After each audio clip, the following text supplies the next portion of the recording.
کہ جس کوشش کے نتیجے میں آپ کو کچھ ملنے کی امید نہ ہو اس کوشش میں ٹائم ویسٹ نہیں کیا جاتا. تو ہم کیوں مسلمان ہیں, ہم کیوں کلمہ پڑھتے ہیں؟ بہت سارے لوگ دنیا میں مذہب کو نہیں مانتے اور بڑی عیش و عشرت کی زندگی گزارتے ہیں. لوگ مجھ سے پوچھتے ہیں کہ یہ اسلام میں یہ کیوں ہے, یہ کیوں ہے, یہ کیوں ہے, یہ پابندیاں کیوں ہیں؟ تو میں ان سے کہتا ہوں کہ بھائی مذہب کو چھوڑ دو تو پھر کوئی پابندی نہیں ہے. ابھی کچھ ہفتے پہلے میں نے ایک بیان کیا تھا. بیان میں نے یہ بات کہی تھی کہ اگر آپ کے پاس بہت زیادہ پیسے نہیں ہیں اضافی تو آپ گھر خرید لیں ذاتی, لیکن اگر فالتو پیسہ نہیں ہے آپ کے پاس تو کھانے پینے میں پہننے میں لگا دیں, ذاتی گھر بنانے کی کوشش مت کریں. کیونکہ دیواروں سے دل لگانا, مکانوں سے دل لگانا یہ مسلمان کا شیوا نہیں ہے. رسول اللہ صلی اللہ علیہ وسلم نے ارشاد فرمایا یقول العبد مالی مالی, بندہ کہتا ہے میرا مال میرا مال. فرمایا تیرا وہ ہے جو پہن کے پرانا کر دیا اور کھا کے ختم, جو استعمال میں آ گیا. باقی جو رہائش کی ضرورت ہے وہ کرائے کے گھر سے پوری ہو جاتی ہے بہت کم انویسٹمنٹ میں. ذاتی گھر کے لیے جتنی انویسٹمنٹ کرنی پڑتی ہے اتنی انسان کی زندگی اس کا ساتھ نہیں دیتی. بس ایک حسرت کہ میرا اپنا گھر کیوں نہیں ہے. تو میں بار بار یہ بات کہتا ہوں کہ بھائی کرائے کے گھر سے بھی جنازہ نکلے گا اور ذاتی گھر سے بھی جنازہ. جس کا ذاتی گھر ہو وہ بھی ذاتی نہیں ہے, یہ دماغ سے نکال دے. ذاتی وادی کچھ نہیں ہوتا, سب ادھار اللہ نے دیا ہوا ہے. یہ ٹوپی, چشمہ, پگڑی, بنیان یہ بھی ادھار ہیں. تو ادھار نہ ہوتے تو اللہ واپس تھوڑی لیتا. سمجھا پا رہا ہوں؟ وہ بھائی سب اللہ نے کچھ دن کے لیے استعمال کی چیزیں دی ہوئی ہیں. متاع قلیل, قرآن کہہ رہا ہے زندگی گزارنے کا تھوڑا سا سامان ہے. بحریہ ٹاؤن کے بڑے بڑے پلاٹ کو اللہ کیا کہہ رہے ہیں؟ متاع, تھوڑا سا زیادہ راہ ہے. زیادہ راہ کسے کہتے ہیں؟ جو ہم جب سفر میں جاتے ہیں نا تو 2-4 روٹیاں ٹفن میں رکھ لی اور 2-4 ایک گدا تکیہ لے لیا کہ رات کو ٹرین میں یا جہاز میں لوگوں نے آج کل وہ گردن پہ لگانے کے لیا ہوتا ہے نا کہ کہیں آنکھ لگانی پڑ جائے تو گردن ٹیڑھی نہ ہو جائے. تو یہ ہے زیادہ راہ. تو اللہ فرماتے ہیں یہ زیادہ راہ ہے, تھوڑے دن کا سامان ہے, بس پھر واپس لے لوں گا. تو تھوڑے دن کے سامان میں کروڑوں کی انویسٹمنٹ وہ کرے جس کے پاس اربوں ہو. تو چلو سارے خرچے ہو گئے تو اب چلو ایک گھر بھی لے لو. نہیں ہے تو پھر کوئی ٹینشن نہیں ہے. ذرا گلا کچھ سیٹنگ آؤٹ ہوئی ہوئی ہے اس لیے تھوڑا سا بار بار کھانس رہا ہوں, معذرت. تو نہیں ہے تو پھر ٹینشن لینے کا نہیں, کیونکہ ویسے بھی نکلنا ہے. تو میں نے 2-4 دن پہلے کسی کو یہ بات سمجھائی. کچھ لوگ بیٹھے ہوئے تھے, سمجھاتا رہا, وہ بحث کرتے رہے نہیں نہیں نہیں نہیں. میں نے کہا اصل میں آپ میں ایک وائرس ہے, جب تک وہ وائرس ختم نہیں ہوگا ہماری بات آپ کی سمجھ میں نہیں آئے گی. وہ وائرس ہے دنیا سے محبت اور دنیا کو مسافر خانہ نہ سمجھنا. کیونکہ آپ دنیا کو مسافر خانہ ہی نہیں سمجھ رہے تو میری باتیں آپ کو لگیں گی بے وقوفی کی باتیں کر رہے. وہ چیز جو انسان کی سب سے بڑی چاہت ہے, ذاتی گھر, اسی کی نفی کر رہا ہے یہ. اس وقت دنیا میں انسان کا سب سے بڑا ہدف کیا ہوتا ہے؟ میرا ذاتی گھر ہو, اور یہ اسی کی نفی کر رہا ہے. تو پھر ایسے لوگ مولویوں کو بیوقوف تو سمجھیں گے نا. دیکھو عاشورہ کے دن شیعہ ماتم کر رہے ہیں, چیخ رہے ہیں, چلا رہے ہیں. آپ چیخیں نہیں, کم از کم جو میں بات کر رہا ہوں تھوڑا سا ہاں نہ کریں. کیا خیال ہے؟ وہ دیکھو وہ پورا سیٹ اپ ہی آؤٹ ہوا ہے ان کا, چیخ رہے ہیں.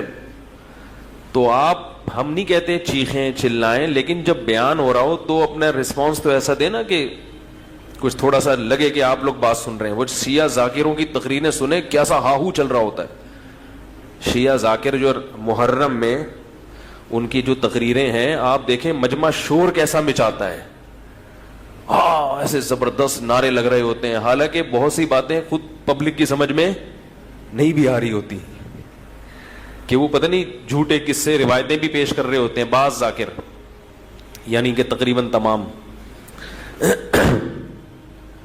تو لیکن ہمارا جو ہے سنی لوگوں کا حساب ایسا ہے کہ وہ ایسے بجھے ہوئے بیٹھے ہوتے ہیں, شاید اس لیے کہ ان کی سمجھ میں آ رہا ہوتا ہے. تو سمجھ میں جب آتا ہے تھوڑا سا انسان چہرے کی ایکسپریشن ظاہر کرتا ہے.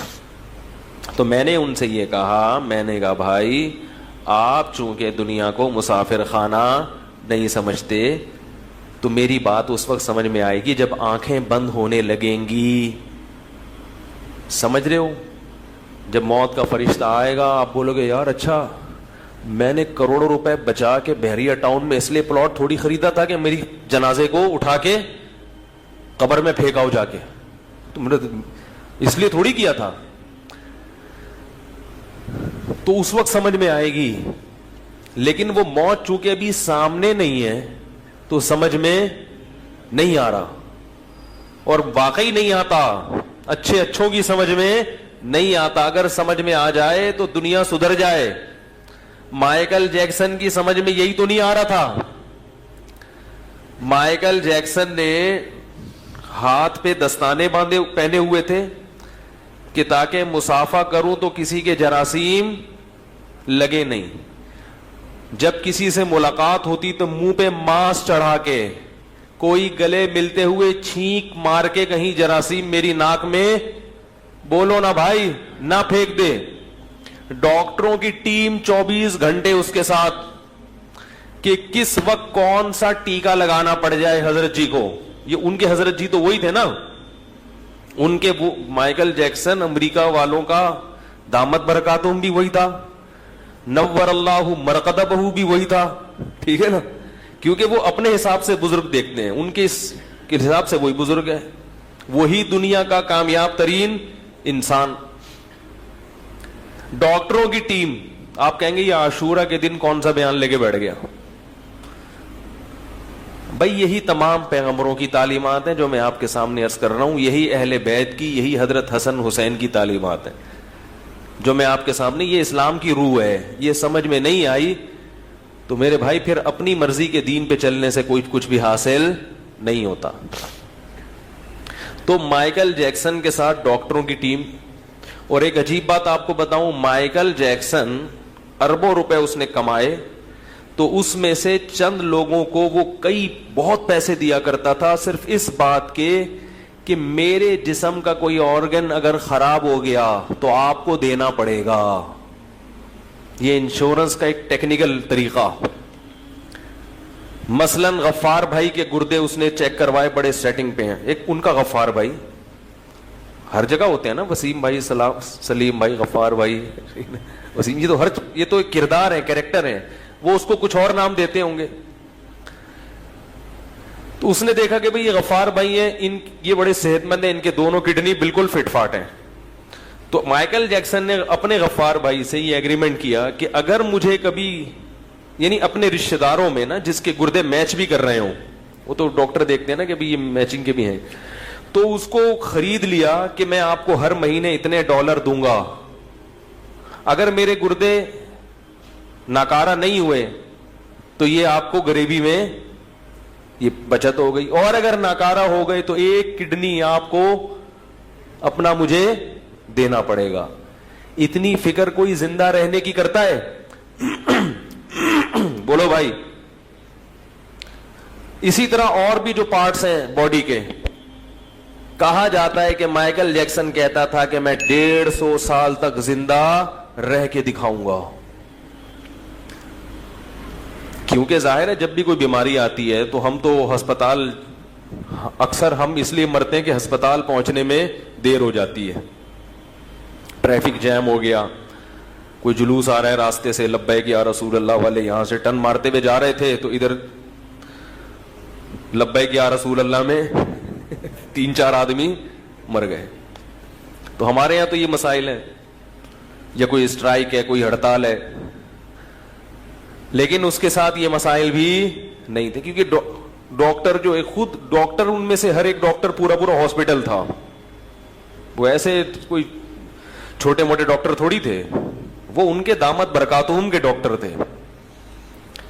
تو ہر وقت ڈاکٹروں کی ٹیم, ہر وقت میڈیکل چیک اپ, ہر وقت احتیاط, یہ کھانا ہے, یہ نہیں کھانا ہے, بڑی تمیز سے ایکسرسائز بھی ہو رہی ہے, اور جاگنگ بھی ہو رہی ہے, اور جم بھی ہو رہا ہے. اور پھر کہا جاتا ہے, مجھے یاد ہے 2009 یا 10 کی بات ہے, ہمارے دوست آ کے بتایا کرتے تھے کہ مائیکل جیکسن کا تاریخی پروگرام ہونے والا ہے. اتنا بڑا پروگرام امریکہ میں ہونے والا ہے کہ اس سے پہلے کبھی اتنے ٹکٹ فروخت نہیں ہوئے ہیں. کروڑوں اربوں روپے کا بزنس ہونے والا ہے. دوست احباب بتاتے تھے کہ اتنا بڑا پروگرام مائیکل جیکسن کا ہونے والا ہے کہ آج سے پہلے اتنا اور ہٹو بچوں ہونے والا ہے. کیا ہونے والا ہے؟ ایسا ڈانس کرے گا کہ ہٹو بچوں ہو جائے گا, اور اس کی ریہرسل ہو رہی ہے بہت دنوں سے. تو جو دوست ہمیں بتاتے تھے نا کہ بھئی ایسا ہونے والا ہے, ہونے سے چند دن پہلے انہوں نے آ کے بتایا کہ مائیکل جیکسن رات کو سوئے, صبح پولیس سے بھی نہیں اٹھے. ایسا سوئے ہیں, سمجھ میں آ گیا, ایسا سوئے کہ امریکہ کی پولیس بھی ان کو نہیں اٹھا سکتی. کتنی بھی گہری نیند میں ہو یا کیسا بھی ہو, پولیس آتی ہے تو اچھے اچھوں کو اٹھنا پڑتا ہے. تو میں نے کہا یار یہ کیسے ہو گیا؟ ابھی تو آپ بتا رہے تھے اس کا پروگرام ہونے والا ہے, پھر اتنے ڈاکٹر, پھر جراثیم سے ایسی حفاظت, اور ڈاکٹروں کی ٹیم 24 گھنٹے ساتھ. تو اس کو مرنے سے پہلے کم از کم چانس تو ملنا چاہیے تھا نا, ڈاکٹروں کو بھی تو کچھ کرنے کا چانس ملنا چاہیے تھا کہ بھائی اس کو کسی طرح سے بچاؤ. تو انہوں نے کہا پتہ نہیں کیا ہوا ہے, اچانک ہی مر گیا. تو میں نے عبرت کے لیے تقریباً 1-1.5 ہفتہ پہلے سرچ کیا کہ مائیکل جیکسن کی موت کیسے ہوئی. تو ایک بات خوب ذہن میں رکھیں کہ ہمارے ہاں یوٹیوب پہ چھوڑو بہت ہیں. یہ جو یوٹیوب کی تحقیقات ہوتی ہیں نا, قابل اعتماد نہیں ہوتی. اس میں ایک تحقیق تھی, مائیکل جیکسن مرا نہیں, اس کو بلکہ مارا گیا, بڑے دلائل سے. یہ بات غلط ہے. جب تک آفیشلی کسی چیز کی تصدیق نہیں ہوتی, قانونی طور پر تصدیق نہیں ہوتی, لوگوں کی انفرادی خبروں پہ اعتماد مت کیا کریں. کتابوں کے حوالے اور ادھر ادھر یہ سب کر لیتے ہیں. آپ کو کیا پتا کہ یہ جو حوالہ دے رہا ہے یہ صحیح بھی ہے یا غلط ہے؟ عین ممکن ہے واقعی کسی نے مارا ہو, مگر اس کی کوئی ابھی تک دلیل سامنے نہیں آئی ہے. وہاں جو آفیشلی جو چیز بتائی گئی ہے وہ یہ کہ یہ طبعی موت مرائی ہے, کسی نے قتل نہیں کیا, خود سے ہارٹ اٹیک ہوا یا کیا ہوا واللہ اعلم. چلو مرا ہے یا کسی نے مارا ہے, لیکن 50 سال ایک صحت مند آدمی کے لیے جوانی کی عمر ہوتی ہے, بڑھاپے کی نہیں ہوتی. اللہ نے عبرت کا نشان بنا دیا, عبرت کا نشان کہ مائیکل جیکسن یہ دنیا مسافر خانہ ہے, تمہارے باپ کی جاگیر بولو بھائی نہیں ہے. کاش کاش کاش وہ تو چلا گیا, کاش انسانوں کو عبرت حاصل ہو. ہماری عبرت کی آنکھیں اندھی ہو گئی ہیں. میں اپنے لیے بھی کہتا ہوں, میں کسی اور کو ملامت نہیں کر رہا. میں یہ جتنی باتیں یہاں ممبر پہ بیٹھ کے کرتا ہوں, سب سے پہلے اپنے آپ کو خطاب کر رہا ہوں. عبرت کی آنکھیں اندھی ہو گئی ہیں. دنیا میں کوئی واقعہ, کوئی نصیحت ایسی نہیں ہے جس سے ہمیں سبق حاصل ہو. کتنے لوگ نوجوان ہمارے حسرت کرتے ہوں گے مائیکل جیکسن, کاش ہم مائیکل جیکسن کی جگہ ہوتے. کسی نے بتایا کہ ایک دفعہ ڈانس کے دوران لڑکیوں نے اپنے کوٹ پھاڑ دیے, اتنا زیادہ ایکسائٹڈ لڑکیاں ہو جاتی تھیں اس کے. آج کسی نوجوان کے لیے کوئی ایک لڑکی گھر سے بھاگ جائے تو وہ ساری دنیا میں ڈنڈورا پیٹے گا, یار میں اتنا بڑا آدمی بن گیا ہوں کہ میرے لیے اب گھر سے بھاگنا پبلک شروع ہو گئی. کیسا اللہ نے عبرت کا نشان بنایا. ختم.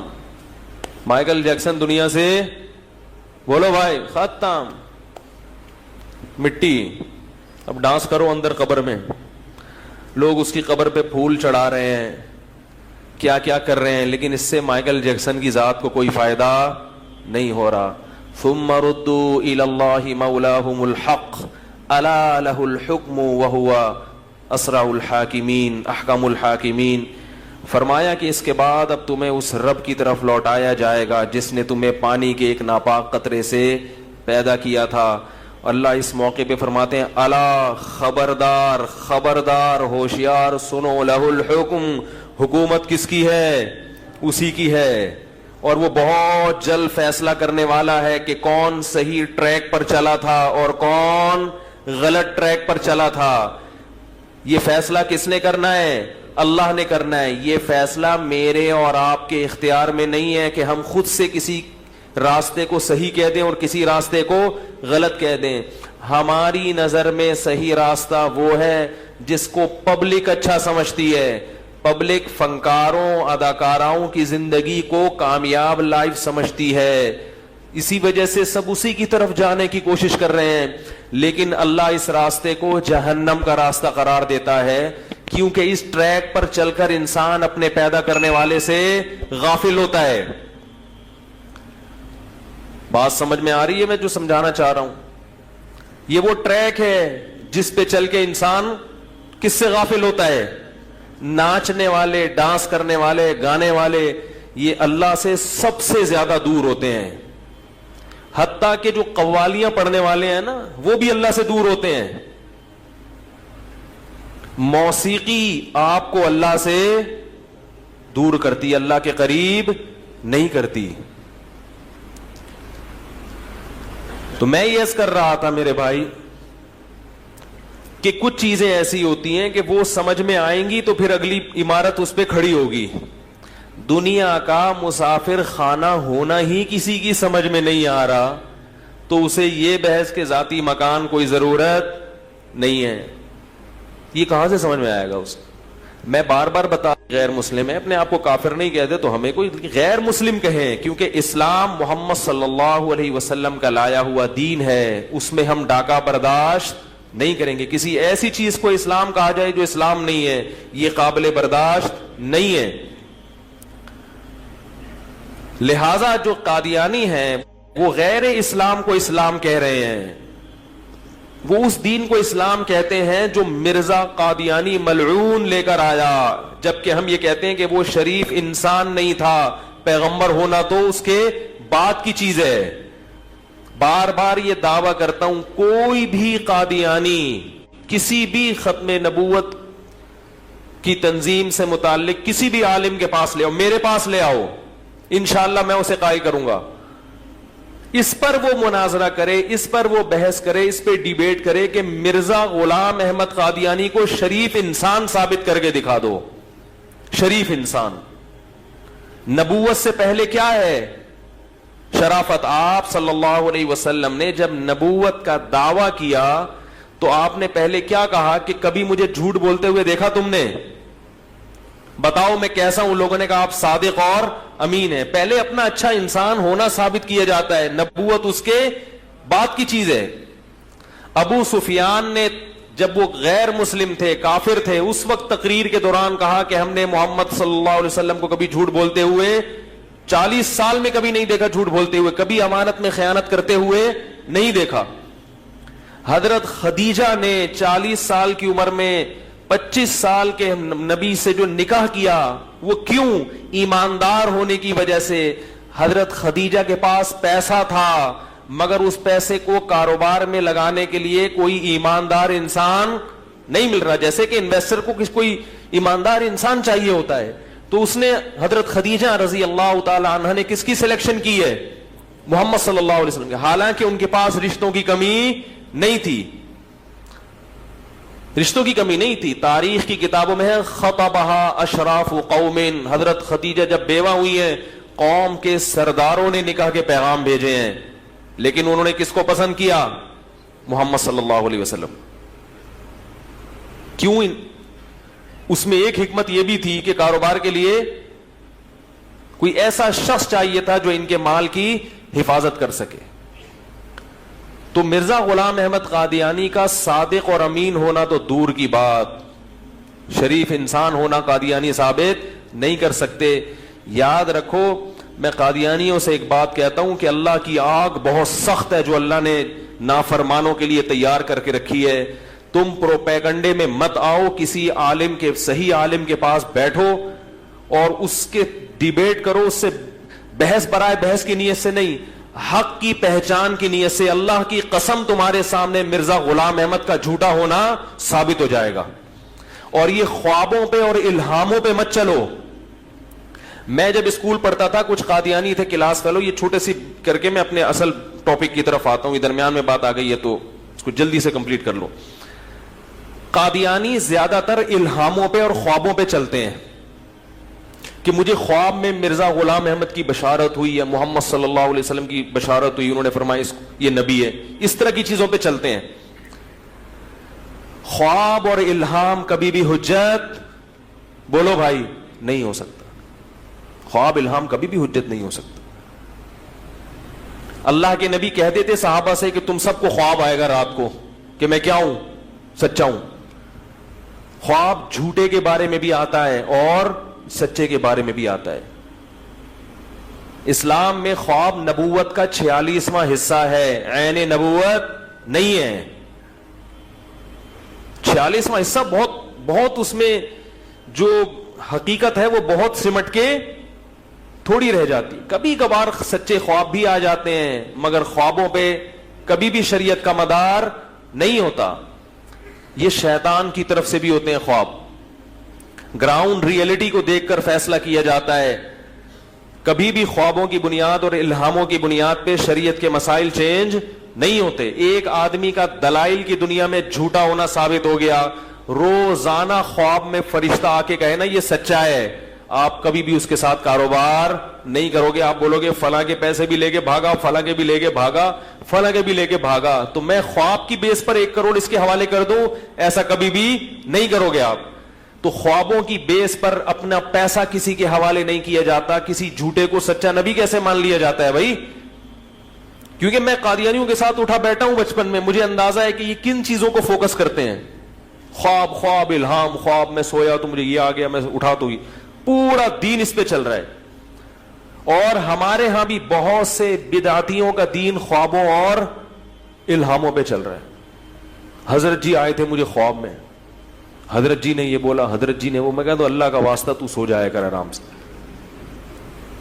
بہوؤں کو خواب میں سانسیں چڑیل بن کے نظر آ رہی ہیں, وہ کہتی ہیں سچا خواب ہے, کیونکہ سانس کیا بن کے نظر آئی ہے؟ چڑیل. اور ساس جب سوئی تو بہو اس کو سانپ بن کے نظر آئی خواب میں. وہ اٹھ کے کہتی میں تو پہلے ہی کہہ رہی تھی یہ سارا مسئلہ کہاں سے ہو رہا ہے؟ یہاں سے ہو رہا ہے. میں کہتا ہوں اللہ کا واسطہ, بہو سے کہتا ہوں تو کہ تم اپنی ساس کو چڑیل سمجھتی ہو, لہذا خواب میں وہی آئے گا جو دن میں دماغ میں گھسا ہوتا ہے. اگر اس کو خیر خواہ سمجھو تو وہ فرشتہ بن کے آئے گی, فرشتہ. خیر کہاں سے کہاں بات چلی گئی. تو دیکھو جو لبرل لوگ ہیں جن کو مذہب سے محبت ہی نہیں ہے تو وہ ایسی باتیں کریں گے, لہذا اس میں پریشان ہونے کی ضرورت نہیں. وہ تو کہیں گے یہ کیا ہے. وہ پھر ہر چیز میں وہ یہ بھی چاہتے ہیں عورت گھر سے باہر نکلے, وہ یہ بھی چاہتے ہیں عورت کو کپڑوں کی پر پابندی نہ ہو, آزادی ہو. وہ یہ بھی چاہیں گے کہ مذہب کو مسجد کی حد تک محدود کیا جائے, مذہب کو ریاست سے نکال دیا جائے. تو وہ سب کے ایک ہی نعرے ہیں, تشابہت قلوبہم. اللہ کہتے ہیں ان کے دل سب کے ایک جیسے ہیں. تو یہ سب ایک جیسی باتیں, جو باتیں کافر کر رہا ہے وہی باتیں یہ بھی کریں گے, کیونکہ یہ لبرل مسلمان ہے. تو اس لیے اللہ نے اس آیت میں پہلے بتا دیا ومن اراد الآخرہ جو آخرت کا ارادہ کرنا چاہتا ہے, جو چاہتا ہے کہ میں جنت میں جاؤں, تو پہلی شرط کامیابی کی کیا ہوئی؟ کس کا ارادہ کرنا پڑے گا؟ یعنی اللہ نے یہ کامیاب لوگوں کی علامت بتائی ہے کہ پہلی شرط کیا ہے کہ آپ کوئی بھی عمل کر رہے ہو تو نیت کیا ہو؟ اللہ کو خوش کرنا اور جنت طلب کرنا نیت ہونی چاہیے. آگے ارشاد فرمایا وسعا, اور پھر اس کے لیے کوشش بھی, بولو بھائی, شروع کر دے. بہت سے لوگوں کی نیت آخرت, کربلا پہ جو واقعات بیان کیے جاتے ہیں, لیبل لگایا جاتا ہے حضرت حسین کی محبت, لیبل لگایا جاتا ہے کہ حضرت حسین کی محبت اس لیے کہ وہ نبی کے نواسے, لیبل لگایا جاتا ہے کہ نبی کے نواسے سے محبت کرنا در حقیقت نبی سے, اور نبی سے محبت کرنا در حقیقت اللہ سے. مگر زیادہ تر خطیب صرف یہ لیبل استعمال کر رہے ہیں, نہ نبی سے محبت نہ نبی کے نواسے سے. اصل مقصد ہے پبلک کو خوش کرنا اور مجمع کو گرم کرنا.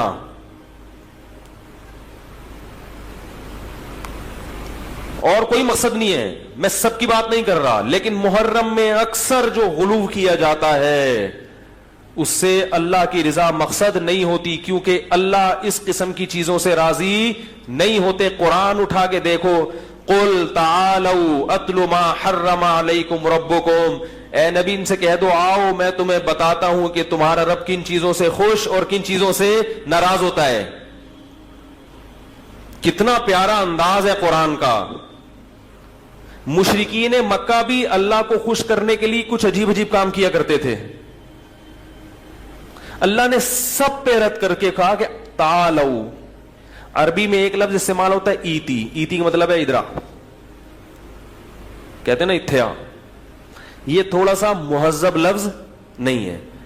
اور ایک ہے تعالو, آئیے, تشریف لائیے, آئیے ہم آپ کو.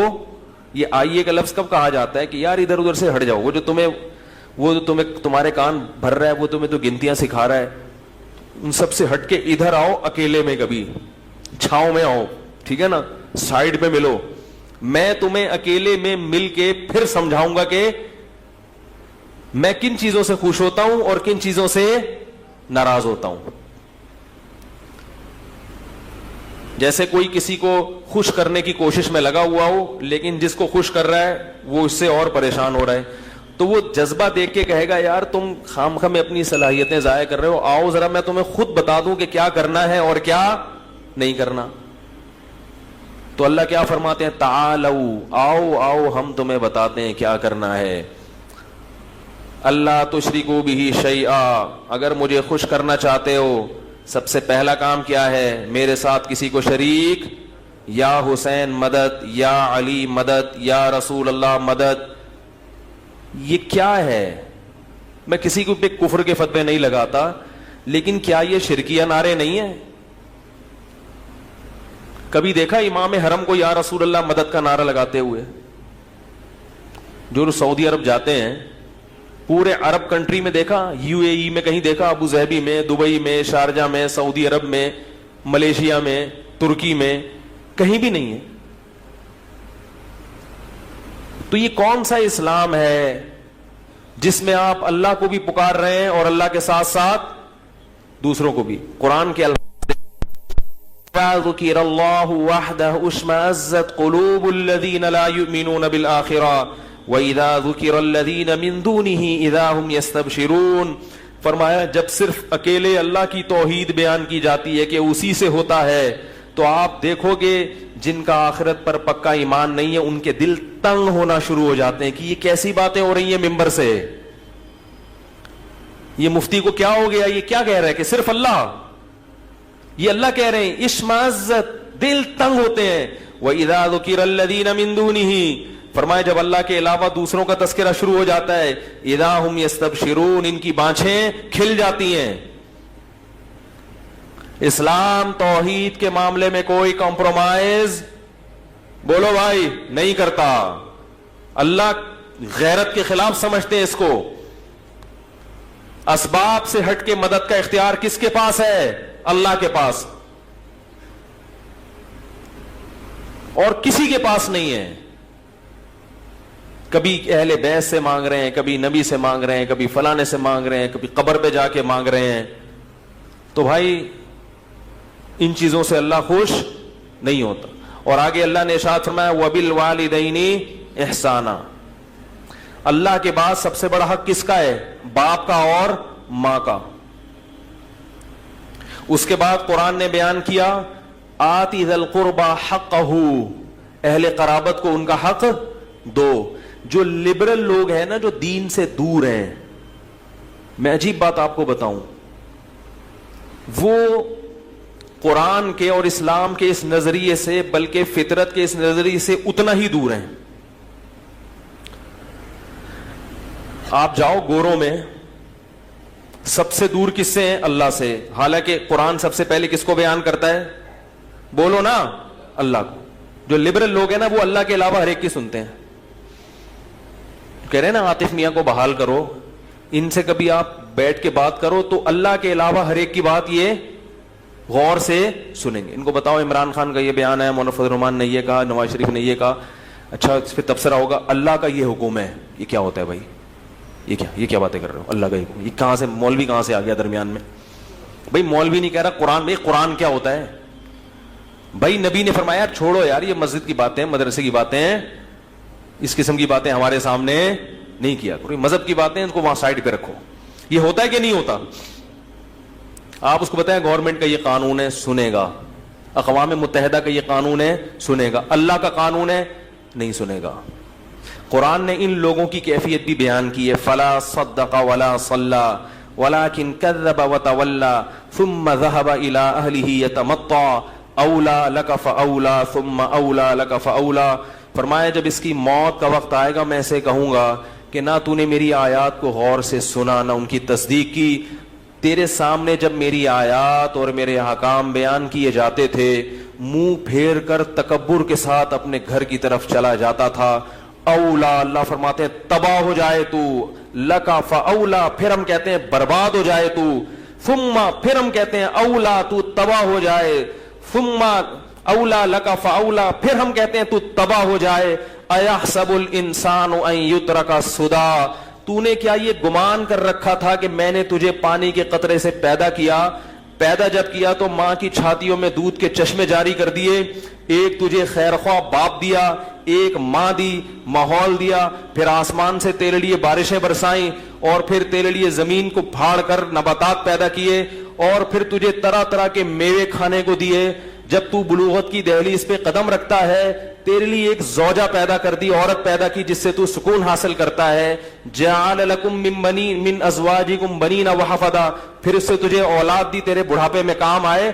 تو یہ ساری خدمتیں جو میں کر رہا تھا, ایحسب الانسان ان یترک سدی, تو یہ سمجھتا تھا کہ تجھ سے کوئی سوال نہیں ہوگا, تجھے ایسے ہی بیکار پیدا کیا میں نے. تو نائٹ کلب میں جا کے ڈانس کر, تو لڑکیوں کے ساتھ دوستیاں لگا, تو شراب پی, تو صبح شام علماء کو مولویوں کو گالیاں دے, تو صبح شام قرآن کی مخالفت کرے, تجھ سے کوئی پوچھنے والا نہیں ہے. یہ کتنی بڑی حماقت اور کتنی بڑی بیوقوفی ہے جس میں یہ لبرل طبقہ مبتلا ہے کہ جس نے پیدا کیا اس کا کوئی حق نہیں ہے. وہ نہیں ہم سے پوچھے گا کہ کیا صحیح ہے اور کیا غلط ہے. فرمایا یحسب الانسان ان یترک سدی الم یکن نطفۃ من منی یمنی. فرمایا بتا تو پانی کا ایک قطرہ, غلیظ قطرہ نہیں تھا جس میں آنکھ, ناک, کان, دل, دماغ, جگر بنا کے میں نے تجھے انسان بنایا. یہ گورنمنٹ نے یہ کام کیے ہیں. گورنمنٹ کی سن رہا ہے, پی ٹی آئی کی سن رہا ہے, جے یو آئی کی سن رہا ہے, نواز شریف کی سن رہا ہے, ہر ایک کی سن رہا ہے. نہیں سن رہا تو کس کی؟ اللہ. اس کو کہتے ہیں اس کو محدود کر دو, مذہب کو محدود کر دو. کہاں تک؟ مسجدوں تک. اگر اسلام مسجدوں میں محدود ہونے کے لیے آیا تھا تو اسلام میں اور ہندو مذہب میں پھر کوئی فرق نہیں ہے. یہ اللہ کا دین ہے, اللہ کا دین, یہ اللہ کا دین ہے, ہر انسان پہ لاگو ہوگا, ہر انسان پہ. اور اسلام آیا ہی دنیا میں حکومت کرنے کے لیے ہے, کیونکہ الاسلام یعلو ولا یعلی علیہ. اللہ نے قانون بیان کیا کہ اسلام اونچا اسلام پر کوئی غالب, بولو بھائی, نہیں آئے گا. انڈیا پاکستان کو جو دو ٹکڑوں میں تقسیم کیا گیا اس کی بیس یہ تھی کہ ہم اسلام حکومت میں چاہتے ہیں، نجی زندگی میں تو امریکہ میں بھی اسلام ہے میرے بھائی. امریکہ میں کوئی آپ کو مسلمان بننے سے بولو، برطانیہ میں کوئی آپ کو تبلیغ میں یا حج کرنے سے نہیں روکتا. پاکستان بننے کا مقصد تھا ریاست اسلام چاہیے، قانون اسلام ہونا چاہیے، اسلام کے خلاف کسی کو چلنے کی اجازت نہیں ہونی چاہیے، اور اقلیتوں کو وہ حقوق دیے جائیں گے جو کس نے دیے ہیں؟ اسلام نے دیے ہیں. ایک عرصے سے مسلسل یہ بحث ہو رہی ہے ٹیلی ویژن پہ، اخباروں پہ کہ اسلام کو ریاست سے نکالو. اسلام ریاست میں رہنے کے لیے آیا ہے، ریاست سے نکلنے کے لیے بولو بھائی نہیں آیا. یہ لوگ پاکستان کے حامی ہیں، ویسے بڑے فنٹر بنتے ہیں کہ ہم قانون کی بات کرتے ہیں، ہم قانون کی بات کرتے ہیں. تو آپ کتنی بڑی بھول کر رہے ہو. پھر آپ یہ نعرہ لگاؤ کہ انڈیا اور پاکستان کی سرحدوں کو ختم کر دو، پھر آپ یہ نعرہ لگاؤ آپ کہ جو بیس تھی وہ بیس کیا تھی، ورنہ کیا ضرورت تھی الگ ہونے کی بھائی. وہ بھی دو روٹی کھاتے ہیں، ہم بھی دو روٹی کھاتے ہیں، وہ بھی ہماری طرح کے انسان ہیں، ہندو بھی، ہم بھی ان کی طرح کے انسان ہیں.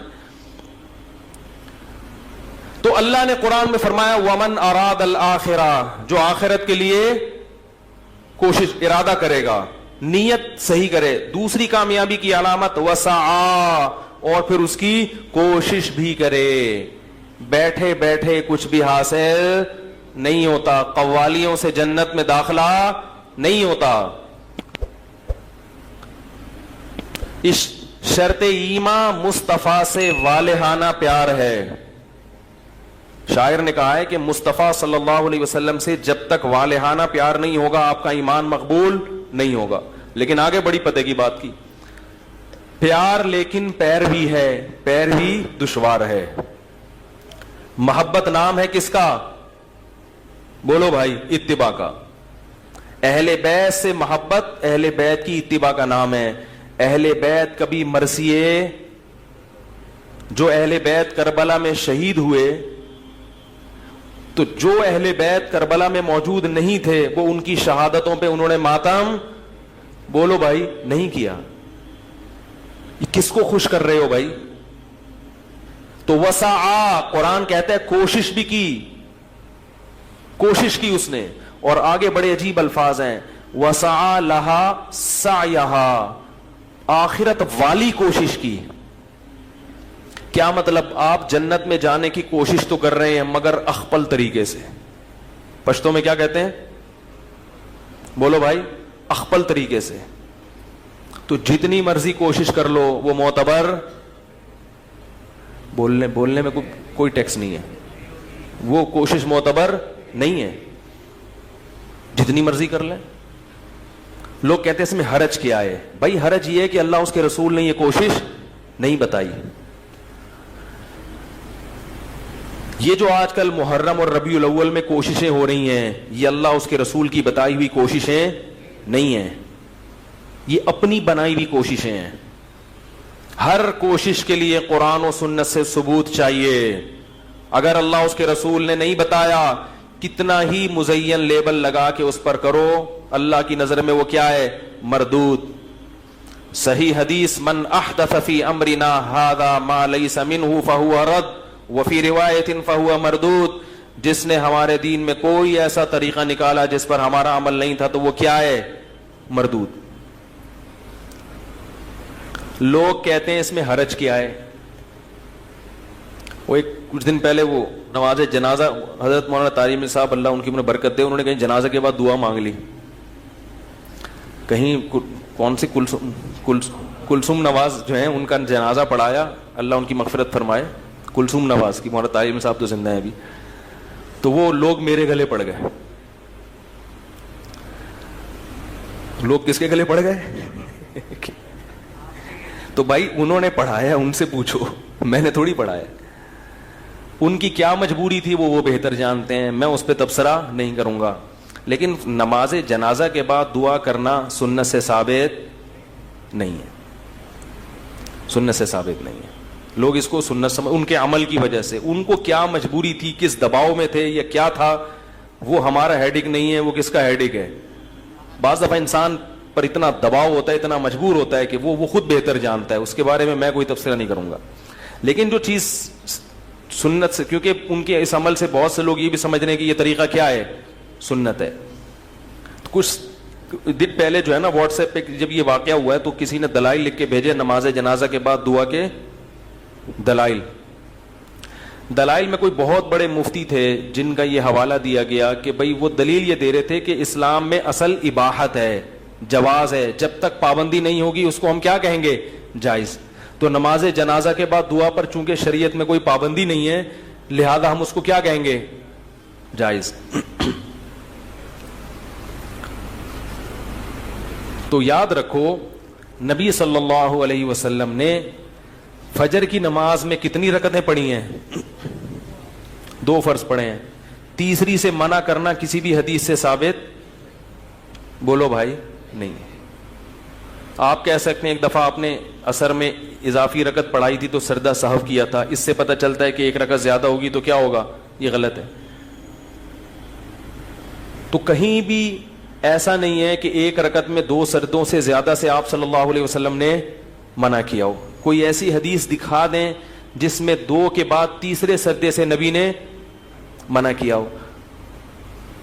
ہر چیز میں اصل کیا ہے, اباحت ہے, جواز ہے. تو نماز میں اگر 2 کے بجائے کوئی 3 سردے کرنا چاہے تو وہ بھی کیا ہونا چاہیے, جائز ہونا چاہیے نا. کیا خیال ہے بھائی؟ آذان سے پہلے صلاۃ والسلام پڑھا جاتا ہے, منع کیا جائے تو کہتے ہیں اس کے ناجائز ہونے کی کوئی دلیل نہیں ہے. تو میں ان سے کہتا ہوں آذان جب کمپلیٹ ہوتی ہے لا الہ الا اللہ تو آگے محمد الرسول اللہ بھی لگا لو, کیونکہ اس کے ناجائز ہونے کی بھی کوئی دلیل. ارے بول لو بھائی, بھائی لا الہ الا اللہ پہ اذان ختم ہو رہی ہے تو اگر کبھی مؤذن محمد الرسول اللہ بھی لگا دے تو کوئی غلط جملہ کہہ رہا ہے وہ, بلکہ کلمے کو کمپلیٹ کر رہا ہے, توحید کے ساتھ رسالت کی گواہی بھی دے رہا ہے. تو یہ منطق چلے گی وہاں پہ, ساری پبلک نکل کے آ جائے گی بھائی پہلی دفعہ ایسی اذان سن رہے ہیں. تو جیسے اذان کے آخر میں ایڈیشن جائز نہیں ہے, اذان کے شروع میں بھی, بولو بھائی, یہ جو ہر چیز میں اصل اباحت ہے یہ ہر چیز نہیں ہے. اباحت عبادت میں اصل اباحت کہتے ہیں جائز ہونا, عبادت میں اصل اباحت, بولو بھائی, نہیں ہے. عبادت میں توقیف کا مطلب جس طرح جس کیفیت کے ساتھ جو عبادت منقول ہے اس میں ذرہ برابر بھی آپ ایڈیشن نہیں کر سکتے. نماز جنازہ وہ ہے ہی دعا, وہ کیا ہے ہی دعا ہے. اور یہ جو فقہا کی کتابوں کے حوالے دیے جاتے ہیں کہ نماز جنازہ کے آخر میں دعا, اس سے مراد نماز جنازہ کے بعد نہیں ہے, اس سے مراد نماز جنازہ کے اینڈ میں جو دعائیں پڑھی جاتی ہیں ان کی فضیلت ثابت ہوتی ہے. لوگ چونکہ عربی جانتے نہیں ہیں تو بعض لوگ فقہا کی ایک عبارت کو اٹھا کے دوسری جگہ فٹ کر دیتے ہیں ترجمہ غلط کر کے. آپ اپنے باپ دادا سے پوچھیں کہ کیا انہوں نے بچپن میں کہیں بھی دنیا میں نماز جنازہ کے بعد کسی کو دعا مانگتے ہوئے دیکھا تھا؟ آپ کے گھر میں اگر بوڑھے والدین ہیں وہ بتائیں گے ہم نے بچپن میں یہ عمل کہیں بھی پوری دنیا میں نہیں دیکھا. یہ بعد میں شروع ہوا ہے. ہر وہ چیز جو بعد میں شروع ہو رہی ہے عبادت کے عنوان سے وہ شریعت میں ثابت, بولو بھائی, نہیں ہے, وہ بدعت عمل ہے. تو اللہ نے قرآن میں فرمایا وسعى لها سعيها, وہ کوشش کرے, وہ والی کوشش جو آخرت کی کوشش ہے. پتہ چلا ہر کوشش آخرت کی نہیں ہوتی, کچھ کوششیں اچھی تو ہوتی ہیں مگر آخرت کی نہیں ہوتی. وہ اگر آپ ان کوششوں میں لگ گئے تو آپ کا عمل برباد ہوگا. اور قرآن کہہ رہا ہے الذین ضل سعیہم فی الحیات الدنیا وہم یحسبون انہم یحسنون صنعا. فرمایا کچھ لوگ ایسے ہیں جن کی کوششیں دنیا میں ضائع ہو جائیں گی جبکہ وہ یہ سمجھ رہے ہوں گے کہ ہم اچھی کوشش کر رہے ہیں. کتنی واضح آیت ہے. وہ خود یہ سمجھتے ہوں گے کہ ہماری کوشش ہمیں کہاں لے کے جا رہی ہے, جنت میں. ہم نبی کی عشق میں کر رہے ہیں, ہم حضرت حسین کے عشق میں کر رہے ہیں, لیکن اللہ فرماتے ہیں ایسے بہت سے لوگوں کی کوششیں دنیا میں ضائع ہو رہی ہیں. کیونکہ یہ کوشش کا وہ طریقہ ہے نہ جنا اللہ نے بتایا، نہ اللہ کے رسول نے بتایا، نہ اہل بیت نے بتایا. یہ وہ طریقہ ہے ہی نہیں. اور آخر میں فرمایا وَسَعَى لَهَا سَعْيَهَا وَهُوَ مُؤْمِن، ایمان بھی ہو، توحید پرس انسان ہو، عقیدہ صحیح ہو اس کا، یہ تمام شرطیں پائی جائیں گی. فَأُولَٰئِكَ كَانَ سَعْيُهُمْ مَشْكُورًا، فرمایا یہ وہ لوگ ہیں جن کی کوشش کو میں نہ صرف یہ کہ قبول کروں گا بلکہ اس کوشش کا کئی گنا بڑھا کر ان کو اجر دوں گا.